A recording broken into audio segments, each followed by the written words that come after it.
الحمد لله الواصل الحمد بالنعم والنعم بالشكر نحمده ولا وعلائه كما نحمده ولا وبلائه الصلاة والسلام على أشرف الأنبياء والمرسلين خاتم النبيين سيدنا وشفيع ذنوبنا وطبيب نفوسنا وحبيب قلوبنا مولانا أبي القاسم محمد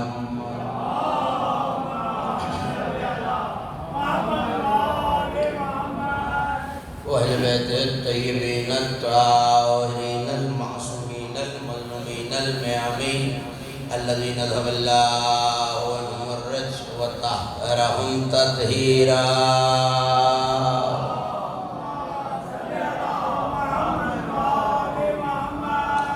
ولعنة الله على أعدائهم ومنكر فضائلهم ومن عاقبهم الأجمعين من يوم دعوتهم وظلمهم إلى يوم الدين أما بعد فقد قال الله سبحانه وتعالى في محكم كتابه المجيد وفرقانه الحميد وهو أصدق القائلين وقوله الحق والسماء والطارق وما أدراك ما الطارق النجم الثاقب صلوات اللہ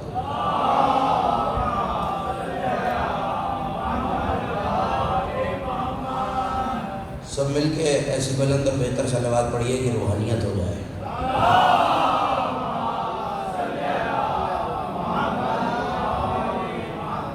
تھوڑا سا آپ حضرات بھی یہاں تشریف لائیے قریب قریب تاکہ ایک مجلس کا ماحول ہو جائے ایک صلوات اہل بیت کی ذات پہ ہدیہ کر دیجیے آ جائیے تھوڑا سا ماحول ہو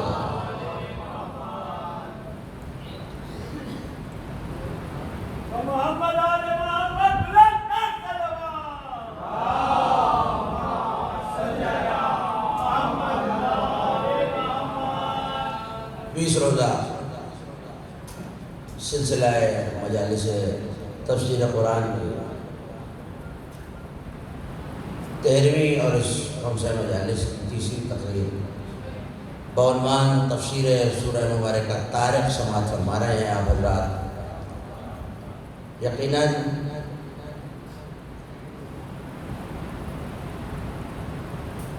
آج وقت سے کچھ پہلے آپ کی خدمت میں حاضر ہوا اور بوجود حاضر ہوا اور یقیناً وہ وجہ آپ سب جانتے ہیں کل عرض کر چکا کہ اسی امام باڑے کے خادم کی مجلس چہلوں میں تو ظاہر ہے کہ یہ وقت تبدیل ہونے میں میری خواہش اور خوشی شامل نہیں ہے، لیکن ظاہر ہے کہ تذکرہ ہے اور ذکر ایسا ہے کہ جہاں دونوں طرف سے ذکر روکا نہیں جا سکتا. یہ بھی مولا کی مجلس ہے، وہ بھی مولا کی مجلس ہے، تو وقت سے کچھ پہلے حاضر ہوں. یقیناً اکثر میرے مسلسل سننے والے سامعین اس وقت تک یہاں تشریف نہیں لا سکتے. صلوات پڑھیے بابا.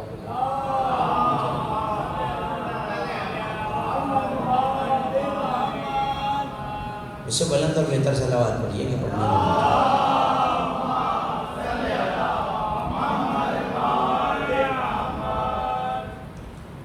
عرض کر رہا ہوں.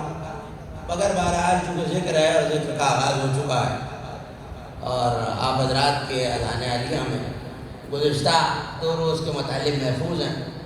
میں نے سورہ مبارکہ طارق کی پہلی 3 مسلسل آیتوں کو آپ کے سامنے تلاوت کرنے کا شرف حاصل کیا.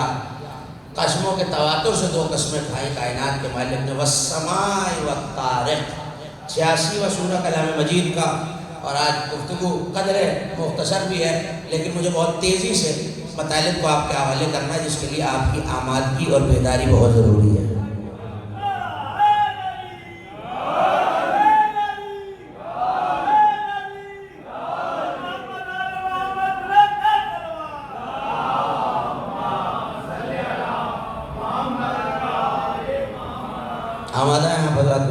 آغاز کیا. والسماء والطارق 86واں سورہ کلام مجید کا، اور 2 روز آپ مسلسل سن چکے کہ 86ویں سورہ میں 19 آیتیں، 61 کلمات اور 239 حروف موجود ہیں. کام کرو نا اس پر.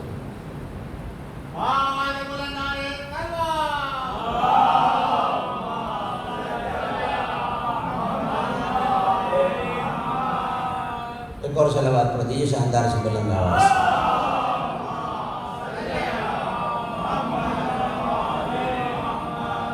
توجہ کیجیے گا. 61 کلمات، 19 آیتیں اور 239 حروف. قسم کھائی کائنات کے مالک نے، قسم ہے آسمان کی اور اس حقیقت کی جو رات کو آنے والی ہے.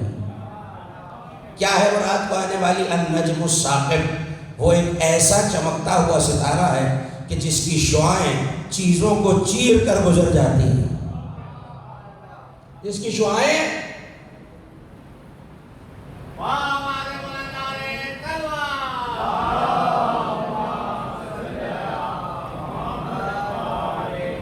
اتنی ٹھنڈی صلوات پہ گفتگو آگے نہیں بڑھے گی.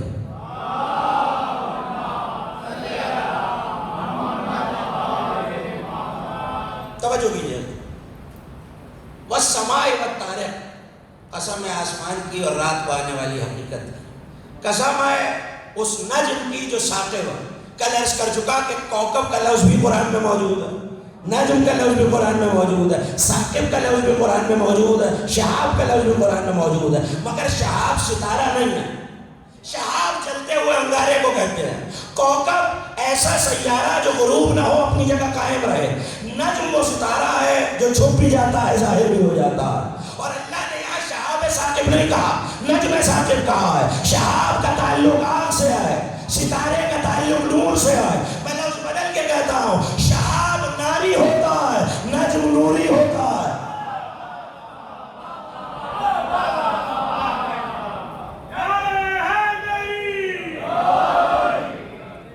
شہاب ناری ہوتا ہے، نجم نوری ہوتا ہے.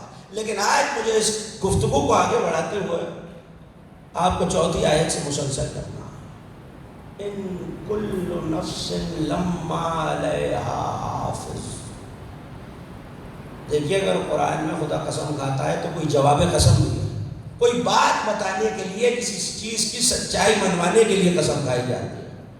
میں یہ کہوں کہ اس منبر کی قسم میں روایت آنکھ سے دیکھ کے پڑھ رہا ہوں تو یہاں قسم بھی اہم ہے اور جس بات پہ قسم کھائی ہے وہ بھی اہم ہے. قسمیں آپ کے حوالے کر چکا. سما ذخیرہ ہے علم و ولایت کا. نبی کہہ رہا، اللہ کہہ رہا ہے ولایت علی والے آسمان کی قسم. گھبرا کے سن رہے ہیں؟ ولایت علی کے ذخیرے، علم کے ذخیرے والے السما علی کی قسم. اور رات کو چمکنے والے، تاریکیوں کو دور کرنے والے نجم ثاقب میرے نبی کی قسم. ہر شخص پر کوئی نفس ایسا نہیں ہے جس پر ہم نے ایک حافظ مقرر نہ کیا ہو. اللہ نے یہ بات بتلانے کے لیے قسم کھائی. کس کی قسم؟ السما کی قسم. السما امیر المومنین، وہ آسمان جس میں ولایت اور علم ذخیرہ ہے، وہ امیر المومنین. وہ طارق جو رات کے وقت آیا اور صبح ازل کا ستارہ بن گیا، وہ نجم ثاقب رسول ہے جس کی روشنی سے اندھیرے چاک ہو گئے. لیکن ہر نفس ایسا ہے، اتنی قسموں کے بعد خدا کہہ رہا ہے تم کیا جانو کہ طارق کیا؟ وہ نجم ثاقب ہے، وہ نجم ثاقب ہے. اور ہر نفس پہ ہم نے حافظ رکھا ہوا ہے. تو یہاں جب میں نے مفسرین عالم اسلام سے پوچھا کہ یہ حافظ کیا، تو شاہ عبد العزیز محدث دہلوی نے یہ لکھا، جن کی مشہور عالم تفسیر عزیزیہ. انہوں نے لکھا کہ ان حافظ سے مراد وہ فرشتے ہیں جو اللہ نے بندوں کی حفاظت پر مقرر کی ہیں. توجہ کرتے رہیے گا، بہت دقیق اور بہت تازہ تر مطلب آپ کے حوالے کر رہا ہوں. یہاں حافظ سے مراد وہ فرشتے ہیں جو اللہ نے بندوں کی حفاظت پر مامور کی. آپ کہیں اللہ نے بندوں کی حفاظت پر فرشتے بھی مامور کر رکھے. یہ تو میں نے سنا ہے کہ ایک یہاں ہے اور ایک یہاں ہے. مگر یہ حفاظت نہیں کر رہا ہے، یہ تو اعمال لکھ رہا ہے، ایک نیکیاں لکھ رہا ہے، ایک بدی لکھ رہا ہے۔ یہ کون سے فرشتے ہیں جو اللہ نے حفاظت پہ مامور کیا ہوا ہے؟ میں تو یہی سمجھ رہا ہوں کہ میں تو اپنی حفاظت خود کر رہا ہوں۔ اگر حفاظتیں نہ کر رہے ہوتے تو اتنی سیکیورٹی، اتنے تحفظ کی ضرورت کیا ہے؟ اگر مجھے حفاظت نہیں کرنی تو یہ امام کے دروازوں پہ، ایوانوں کے دروازوں پہ محافظ کیوں پڑے؟ تو اللہ نے کہا ہم نے کچھ فرشتے رکھے ہوئے ہیں، تمہاری حفاظت اپنی جگہ ہے۔ یہ میں نہیں کہہ رہا، قرآن کہہ رہا ہے۔ سورہ مبارکہ انعام، قرآن وہ توق ہے جس کے ڈلنے کے بعد علی کا منکر تڑپ تو سکتا ہے، نکل نہیں سکتا۔ سورہ انعام میں کائنات کا مالک کیا کہہ رہا ہے؟ لہو معاقبۃ، تقریر کر دیں، صلوات پڑھیں،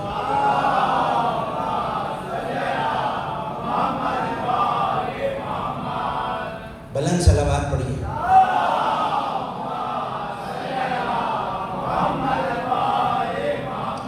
حافظ ہے، ہر شخص کے پاس حافظ ہے۔ قرآن یہ کہہ رہا ہے لہو معاقبۃ، ہم نے من بین یدیہ، سامنے سے بھی محافظ بھیج رکھے ہیں، ومن خلفہم، ان کے پیچھے بھی محافظ رکھے ہوئے ہیں۔ سورہ انعام میں کہہ رہا ہم نے انسانوں کے لیے سامنے سے بھی محافظ رکھے ہیں، ہم نے انسانوں کے لیے پیچھے سے بھی محافظ رکھے ہیں۔ کچھ فرشتے ایسے ہیں جو خدا واحد کی مخلوق کی تب تک حفاظت کرتے ہیں جب تک موت ان سے نہ آ کے ملے۔ اس کا مطلب ہے کہ یہ حفاظت کرنے والے اس وقت تک حفاظت کرتے ہیں جب تک اسرائیل روح قبض کرنے نہ آ جائے۔ اس کا مطلب ہے کہ ان کا منصب یہ ہے کہ یہ روح کو بدن سے جدا نہ ہونے دیں جب تک خدا کا بھیجا ہوا ایک اور فرشتہ نہ آئے اور وہ کہے کہ اب روح کو ہمارے حوالے کر دو۔ اتنی قسموں کے بعد مگر سوال یہ، قسم کھا رہا ہے علی کی، قسم لیا نبی کی، اور اس کے بعد کہہ رہا ہے فرشتے حافظ ہیں۔ کیا اللہ ایک مفضول کی افضلیت بتانے کے لیے اس سے افضل مخلوق کی قسم کھائے؟ اور نہیں فرما رہے آپ؟ کیا ایک کمتر شے کی عظمت بتانے کے لیے میں اس سے عظیم شے کی قسم کھا سکتا ہوں؟ اللہ یہاں محافظ فرشتوں، اگر علماء اہل سنت کے نزدیک کے محافظ فرشتے ہیں، اگر ان محافظ فرشتوں کی عظمت اللہ نے بتانی ہے تو کیا اللہ ان سے افضل مخلوق کی قسم کھا رہا ہے؟ وہ فرشتے، یہاں مدرسہ دہلوی نے لکھا ہر مومن کے ساتھ اللہ نے 2 نہیں 160 فرشتے مقرر کیے ہیں۔ ہر علماء اہل سنت لکھ رہے ہیں ہر مومن کے ساتھ اللہ نے، بولتے رہیں گے تو منزلہ سمجھے کہ 160 فرشتے مقرر کیے جو اس کی حفاظت کرتے ہیں آگے سے، پیچھے سے، دائیں سے، بائیں سے۔ لیکن سوال یہ ہے کہ قسم کا جواب قسم دونوں میں بہت فرق ہے۔ جن کی قسم ہے وہ افضل ہے، اور کتنے افضل ہیں کہ میں نے جن کی قسم کھائی گئی ہے ان محافظوں کو ان کے دروازے پہ روٹیاں مانگتے دیکھا ہے۔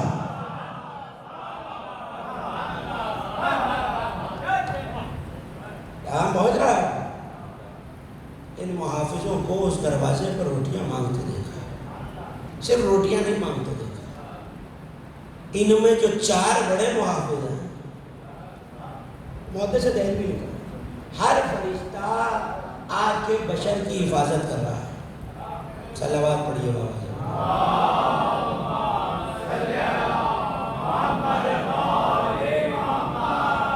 ہر فرشتہ میری طرف دیکھتے رہیے، آگے جانے والے آتے رہیں گے، ہر فرشتہ بشر کی حفاظت کر رہا ہے۔ لیکن 4 ایسے ہیں کہ ان فرشتوں کا نظام خلق بھی ان کے ہاتھوں میں۔ ان 4 کو آپ اچھی طرح جانتے ہیں۔ ایک کو اسرافیل کہتے ہیں، ایک کو اسرائیل کہتے ہیں، ایک کو میکائیل کہتے ہیں، ایک سید الملائکہ ہے جسے جبرائیل کہتے ہیں۔ اگر یہ حافظ ہیں تو یہ حافظ ایک دن آسمان میں آپس میں مفاخرہ کر رہے ہیں۔ گھبرا کے سن رہے ہیں؟ علامہ مہدی موسوی طلقانی نے لکھا کہ میں اور آپ اگر اس بات کو فخر کریں کہ میرے پاس اتنی دولت ہے یا میرے پاس اتنی تعلیم ہے تو دوسرے کا فخر اس سے بڑا ہونا چاہیے یا برابر کا ہونا چاہیے۔ علامہ مہدی موسوی طلقانی صاحب تبال الانوار نے یہ لکھا کہ ایک دن چاروں ملائکہ میں اپنی اپنی فضیلت پہ مفاخرہ ہوا.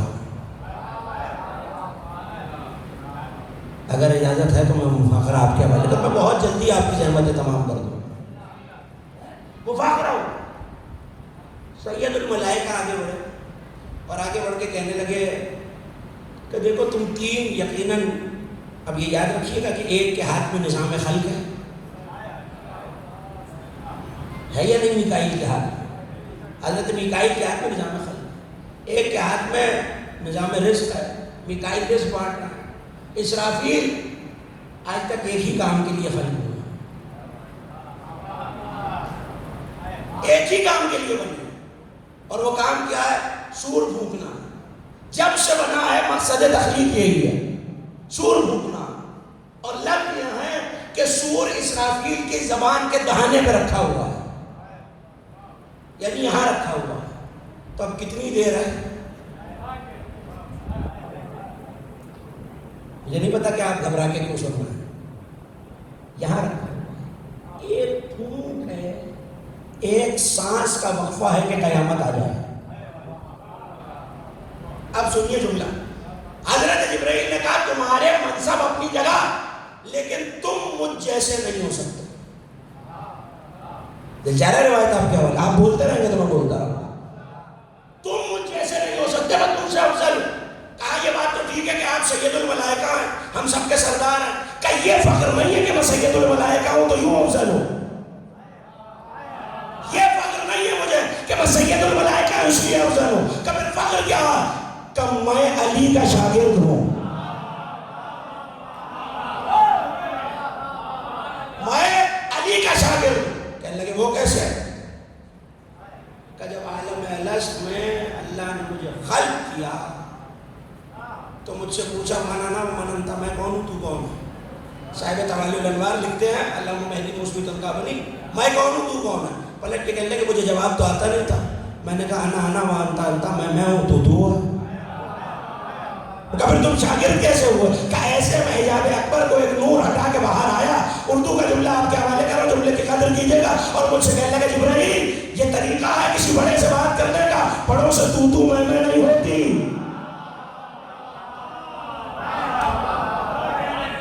کہ پھر میں تو نہیں جانتا، آپ بتا دیجئے. کہ ایسے کہو انت رب جلیل اسمک الجمیل وانا عبد الذلیل اسم جبرائیل. تو رب جلیل ہے، تیرا نام جمیل ہے، میں عبد ذلیل ہوں، میرا نام جبرائیل ہے.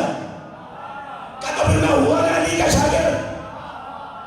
ہاتھوں کو جوڑ لیا میکائیل نے اور پلٹ کے کہنے لگے ہوں گے آپ علی کے شاگرد، یہ بہت بڑی فضیلت ہے، مگر میں اس فضیلت میں آپ سے افضل ہوں. جب میں نے جملے پڑھے تو میں آپ سے زیادہ حیران تھا. میں اگر فضیلت کا معیار علی ہے تو پھر میں آپ سے افضل ہوں. کا وجہ کیا ہے؟ کہ آپ صرف شاگرد ہیں، میں بچپن میں علی کا جھولا جھولاتا رہا. میکائیل آگے بڑھ کے کہہ رہا میں بچپن میں علی کا.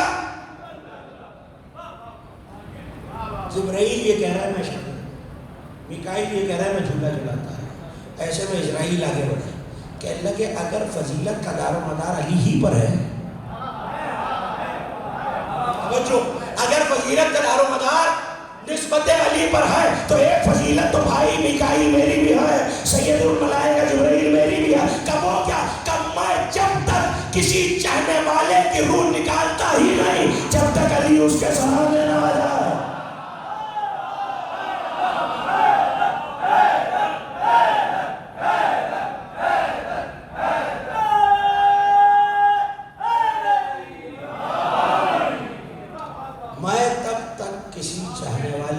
قبض ہی نہیں کرتا، شرط یہ ہے کہ علی کا چاہنے والا بھی ہو. میں تب تک کسی چاہنے والے کی روح قبض نہیں. میکائیل ہو گئے، جبرائیل ہو گئے، ایک رہ گئے. میری مدد کریں گے تو منزل آسان ہو جائے. حضرت اسرافیل کام کیا ہے؟ سور پھونکنا. دیکھیے یہ ڈیوٹی جو اسرافیل علیہ السلام کو اللہ نے دی ہے، یہ منصب کسی اور ملک کو بھی مل سکتا ہے. کوئی تو ایسی وجہ ہوگی کہ کام بھی ایک ہی کرنا ہے، کام ہی ایک کرنا، اور اللہ نے فضیلت پھونکے تو قیامت آ جائے. پلٹ کے کہنے لگے بھائی جبرائیل، بھائی میکائیل، بھائی اسرائیل، آپ تینوں کی فضیلت اپنی جگہ، مگر مجھے اللہ نے ایسی فضیلت دی ہے کہ میرا مقصد تخلیق بس ایک کام ہے، سور میری زبان پہ. اور سنو گے یہ فضیلت مجھے کیوں ملی؟ جب منبر کوفہ پر علی خطبے دیتے آئے، اللہ نے مجھے حکم دیا ہے جاؤ اور علی کے لبوں کے بوسے دیتے رہو.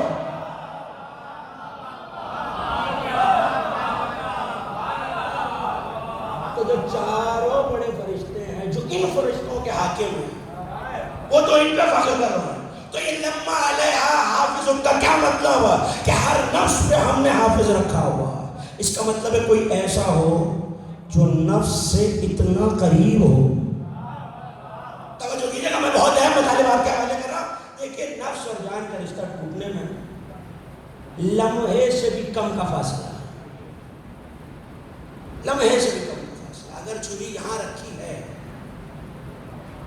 تو یہ چھری چلنے میں کتنی دیر ہے؟ ایک لمحے سے بھی کم کا فاصلہ. یہاں چھری چلی اور یہاں نفس اور بدن اور روح کا رشتہ ٹوٹ گیا. اس کا مطلب ہے حافظ کوئی ایسا ہو جو چھری چلنے سے پہلے مدد کو آ جائے. حافظ کوئی ایسا ہو جو چھری چلنے سے پہلے آ جائے. تو اب میں نہیں کہہ رہا چاہیے اور پڑھیے دعائے توسل کو ہم پڑھتے رہتے ہیں. 12 معصومین کے توسل کا وقت اور طریقہ رسول نے بتایا. کسے بتایا؟ علامہ ابو الوفاء شیرازی کو. سادات میں سے تھے، نہ حق قید ہو گئے، نہ حق قید ہو گئے. جب دل اکتا گیا، ظاہر ہے بشریت، جب دل اکتا گیا تو ایک دن گریہ کیا اور کہا یا رسول اللہ، یا تو میں آپ کی نسل کا سید نہیں ہوں ورنہ صبح مجھے اس قید سے رہائی چاہیے. نبی نے رات کو خواب میں دعا تعلیم دی جسے آپ دعائے توسل کے نام سے پڑھتے ہیں. اب کہیں کہ میں دامن وقت میں اتنی گنجائش نہیں ہے کہ دعا کے سارے فکروں کی طرف آپ کو لے جاؤں. ہر معصوم سے توسل کا طریقہ بتایا ہے کہ علی سے ایسے توسل کرو، حسن سے ایسے توسل کرو، حسین سے ایسے توسل کرو. لیکن جب توسل بتاتے بتاتے آخری امامت کے سلسلے تک آئے اور میرے زمانے کے امام کی باری آئے تو پلٹ کے کہا دیکھو ابو الوفاء شیرازی یہ جو 12واں ہے اسے ایسے نہ پکارنا. کہ یا رسول اللہ میں کیسے پکاروں؟ حافظ یاد رکھیے گا جب چھری گردن پہ آ چکی ہو تو لمحے کا فاصلہ ہے. رسول نے کہا ابو الوفاء شیرازی جب قاتل کا خنجر تیری شہرت پہ آ جائے چلنے سے پہلے کہنا یا قائم آل محمد ادرکنی. چھری چلنے سے پہلے حافظ آ جائے گا.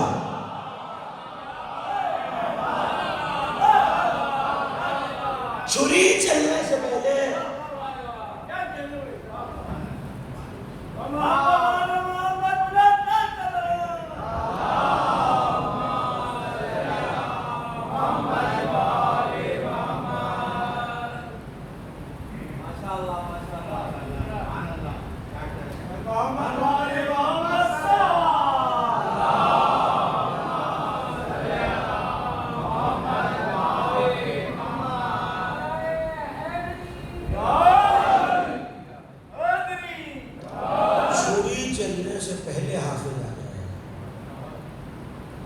فوراً پلٹ کے کہا انسان کو غور کرنا چاہیے کہ وہ بنا کس شے سے. جیسے ہی حافظ کا تذکرہ کیا تو فوراً کہا یہ انسان غور نہیں کرتا کہ کس سے بنا. خلق من ماء دافق، نجس اچھلتے ہوئے پانی سے بنا ہے. پالنے والے یہ حافظ کا تذکرہ کر کے تجھے فوراً انسان کو اس کی حیثیت اور مرتبت یاد دلانے کی ضرورت کیا ہے؟ کہ بتانا ہے تمہاری اصلیت اور اہمیت یہ ہے کہ تم اس میں بھی قادر نہیں تھے کہ خود خلق ہو جاؤ. جب خلق نہیں ہوئے تو حفاظت کیسے کرو گے؟ جب خلق کرنے والے ہم ہیں تو حافظ بھی ہم بھیجیں گے. اس کا مطلب انسان کو یہ یاد دلایا ہے کہ تم کس شے سے بنے. میں ممبر پہ ہوں، آپ فرش اعلیٰ پر، مجھے اس مرحلے فکر سے بہت احتیاط سے گزرنا. تمہیں ہم نے نجس جوہر سے مادے سے خلق کیا ہے. اپنی حیثیت کو پہچانو ایسا جو پشت اور سینے کی ہڈیوں کے درمیان سے پیدا ہوا ہے. آیت میں ہوتی تو میں شاید کبھی ترجمہ نہ کرتا. جو پشت اور سینے کی ہڈیوں کے درمیان سے پیدا ہوا ایسا کہ کہ جب قیامت میں رازوں کو کھولا جائے گا تو اس کا کوئی ناصر نہیں ہوگا. جب قیامت میں رازوں کو یوم تبلی السرائر، جس وقت قیامت میں رازوں کو کھولا جائے گا تو اس کا کوئی حافظ نہیں ہوگا، ناصر نہیں ہوگا، سوائے اس کے جنہوں نے چوتھی آیت والے حافظ کو مانا ہوا ہے، جس کے دل میں اس حافظ پہ شک نہیں ہے. بھائی یہاں تک مجھے آپ کو اس حافظ پہ شک نہیں ہے. میں نے کل اور اس سے پیوستہ میں اس میں ایک آیت پڑھی تھی، ہم نے آسمان سے الماء کو اس لیے نازل کیا تاکہ ہم تمہیں طاہر کر دیں. گفتگو آخری مراحل میں داخل ہو گئی، تاکہ ہم تمہیں طاہر کر دیں. وَيَذْهَبْ عَنْكُمْ رِجْزَ الشَّيْطَانِ، اور شیطان کے رجز کو، اور یہ وعدہ کیا تھا کہ عرض کروں گا کہ شیطان یہاں ترجمہ کرنے والوں نے ترجمہ کر دیا وسوسہ. وسوسہ خود قرآن کا لفظ ہے. یہ اختلاف لفظ سنیے اور مجھے اجازت دیجیے. ہم تم سے شیطان کا رجز دور کریں گے. دیکھیے ایک لفظ ہے جو آپ آیے تطہیر میں سنتے ہیں، رے جیم سین، رجز، اس کے معنی نجاست. رجز کے معنی نجاست نہیں، ایسا اضطراب اور ایسا شک جو حالت اضطراب میں پیدا ہوتا ہے، ایسا شک جو حالت اضطراب میں پیدا ہوتا ہے. اللہ نے یہ کہا ہم نے ولایت علی کے ذریعے تمہیں شیطان کے اضطراب والے وسوسوں سے روکا ہے. تو اللہ سنیے مجھے بہت تیزی سے یہ دو تین مطالب آپ کے حوالے کرنا ہے. تو اب سوال یہ کہ رزق یہ ہے تو وسواس کیا ہے، الہام کیا ہے، القا کیا ہے، تفصیل سے کل گفتگو کروں گا، لیکن آج کے حد تک یہ سن لیجیے، وہی، الہام اور القا تینوں ایک ہی طرح کے سلسلے ہیں. آپ کہیں گے وہی تو فرشتے کے ذریعے آتی ہے، تو آیت میں پڑھ دیتا ہوں، جواب آپ دے دیجیے. فَأَوْحَيْنَا إِلَىٰ أُمِّ مُوسَىٰ، ہم نے موسیٰ کی ماں پہ وحی کی ہے. ذرا تاریخ سے پوچھ کے تو بتائیے کہ کس فرشتے کے ذریعے کی ہے. چلیے موسیٰ کی ماں تو ایک باشعور خاتون ہے، پاکیزہ خاتون ہے. اور آگے لے چلو، فَأَوْحَىٰ رَبُّكَ إِلَى النَّحْلِ، آپ کے رب نے شہد کی مکھی پہ وحی کی ہے. یہ شہد کی مکھی پہ کون سا فرشتہ آیا؟ تو یہاں مفسرین نے لکھا کہ وحی کے معنی ہے کوئی ایسا اشارہ جو جلدی سے ہدایت کی طرف بڑھائے. لیکن وہی سورہ انعام میں یہی لفظ شیطان کے لیے بھی رکھا ہوا ہے. شیطان اپنے ولیوں پہ وحی کرتا ہے. تو ایک بات پتہ چل گئی، وحی رحمانی بھی ہوتی ہے، شیطانی بھی ہوتی ہے. دوسرا فرق محسوس کیجیے، کل تفصیل سے گفتگو کروں گا انشاءاللہ 10 بجے آپ کی خدمت میں حاضر. توجہ کیجیے گا، ایک شیطانی وحی، ایک رحمانی وحی. الہام کیا ہے؟ گزشتہ برس اس نمبر سے کہا تھا فَالْهَمَهَا فُجُورَهَا وَتَقْوَاهَا، سورہ شمس. ہم نے انسان کو الہام کر دیا فجور بھی اور تقویٰ بھی، نافرمانی بھی اور پرہیزگاری بھی. یہ الہام کا کیا مطلب ہے؟ ایسی بصارت، توجہ، ایسی بصارت اور ایسی نگاہ کہ انسان گناہ اور ہدایت میں خود فیصلہ کر سکے. علماء نے لکھا کہ اسی ہدایت کو، اسی گناہ اور ہدایت کے فیصلے کرنے کی قوت کو توفیق کہتے ہیں. اسی ہدایت اور گناہ کے درمیان قوت فیصلہ کو توفیق کہتے ہیں. اور ایک جملے میں امام راغب نے سمیٹ دیا، سد الطریق الشر، اللہ کی طرف سے قدرتی طور پہ شر کا رستہ روک دیا جانا توفیق ہے. اللہ کی طرف سے شر کا رستہ خود بخود روک دیا جانا توفیق ہے. اس کا مطلب ہے کہ شر کے رستے سے روکے گا کہیں تو بھیجے گا، تو خیر کے رستے پہ گامزن کرنا توفیق ہے. شر کے رستے میں رکاوٹیں ڈالنا، خیر کی راہ ہموار کرنا توفیق ہے. ڈالنے والے یہ خیر اور شر کہاں سے ڈھونڈوں؟ حوالہ یاد رکھیے گا اور جائیے اور علماء سے پوچھیے اور دیکھیے. صاحب معانی الاخبار نے لکھا کہ ایک شخص آیا میرے اور آپ کے 5ویں امام محمد باقر علیہ السلام.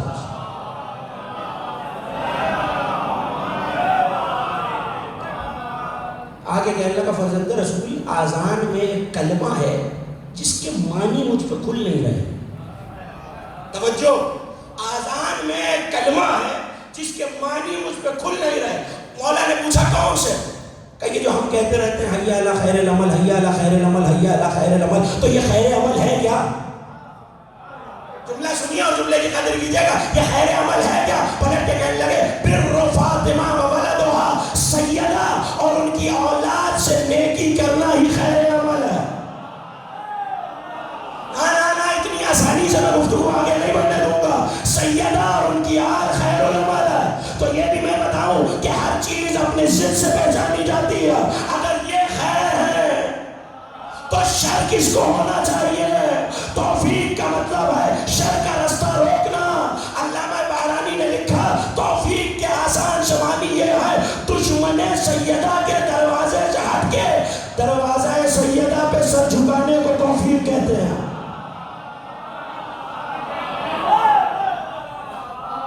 ختم ہو گئی میری بات. دروازہ سیدہ کے سامنے سر کو جھکانے کو توفیق کہتے ہیں. اب رہ گئی بات القاء کی. القاء بھی بات دل میں ڈالنا ہے، لیکن القاء کے معنی ہے کہ کوئی ایسی بات جس کا تعلق علم سے ہو. مجھے کتابوں میں کسی چیز کا جواب نہیں مل رہا تو اچانک میرے دل میں بات آ گئی. فَتَلَقَّى آدَمَ، آدم جنت سے نکلے تو ہم نے فرشتوں کو بھیج کر انہیں کچھ نام یاد دلائے. ان ناموں میں مجھے گفتگو نہیں کرنی، نام یاد دلائے. وسواس ایسا شخص جو گناہ کی طرف مائل کرے. اب سوال یہ ہے کہ وسواس اور رجس میں کیا فرق ہے؟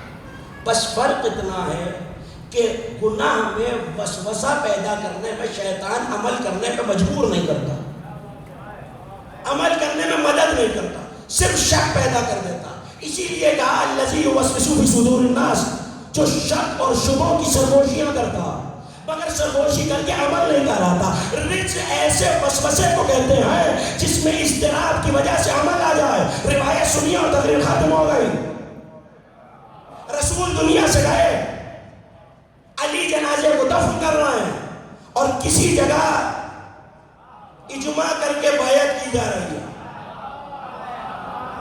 کسی جگہ اجماع کر کے بیعت کی جا رہی ہے. جب بیعت ہو چکی تو سلمان علی کے دروازے پہ آ کہ سلمان کیا عالم ہے امت کا؟ پلٹ کے کہنے لگے تھوڑی دیر بیدار رہیے گا. پلٹ کے کہنے لگے لوگوں نے ایک شخص کی بیعت کی. حالانکہ رسول آپ کو مولا بنا کے گئے، لوگوں نے ایک شخص کی بیعت کی. جملہ سنیے، رجس وہ عمل ہے جس میں شیطان مدد بھی کرتا ہے، صرف وسوسہ نہیں کرتا. اچھا کس نے کیا؟ توجہ ہے جملہ آپ کے حوالے کا جو پیچھے تصویر میں میرا پیغام پہنچ رہا کہ سب سے پہلے بیعت کس نے کیا؟ کہ مولا نے فلاں نے فلاں نے فلاں نے فلاں. کہ نہیں میں اس جھوپڑی کے اندر ہونے والی بیعت کی بات نہیں کر رہا. وہ بیعت جو منبر پہ ہوئی ہے، سب سے پہلے اس شخص کے ہاتھ پہ ہاتھ رکھ کے کس نے کہا ہے کہ میں تمہاری خلافت پہ خوش ہوں؟ جو حوالہ دیکھنا چاہے میرے پاس آ جائے. سلمان گھبرا کے کہنے لگے مولا ایک شخص تھا، بوڑھا سا تھا، داڑھی لمبی تھی، عصا ٹیکا ہوا تھا، اور اس نے ہاتھ پھیلا کے یہ کہا کہ حمد ہے اس اللہ کی جس نے میرے مرنے سے پہلے مجھے تیری بیعت کا منظر دکھایا ہے. اور یہ کہہ کے وہ مسجد سے باہر نکلا. کہ سلمان تو نے جا کے دیکھا وہ کہاں گیا؟ کہ مولا میں نے بہت تلاش کیا، وہ غائب ہو گیا تھا اور اسی نے سب سے پہلے بیعت کی. اور لوگوں نے اس کی تعصیب کرتے ہوئے، لوگوں نے جملہ قائل کیجیے کہ لوگوں نے اس کی تعصیب کرتے ہوئے بیعت کی. مولا مسکرائے اور مسکرا کے کہنے لگے سلمان نہیں پہچانے، وہی تو شیطان تھا، وہی تو شیطان تھا. یہاں شیطان نے عمل کرنے میں مدد کیا. اب آیت کا ترجمہ سنیے اور میں نے دعا کے لیے ہاتھ بلند کر دیے. ہم نے آسمان سے ولایت علی کو نازل کیا تاکہ شیطان کے سقیفہ والے رجس کو تم سے دور کر سکے. وآخر دعوانا الحمدللہ. باراللہ ہماری اس عبادت کو اپنی بارگاہ میں قبول و مقبول فرمائے.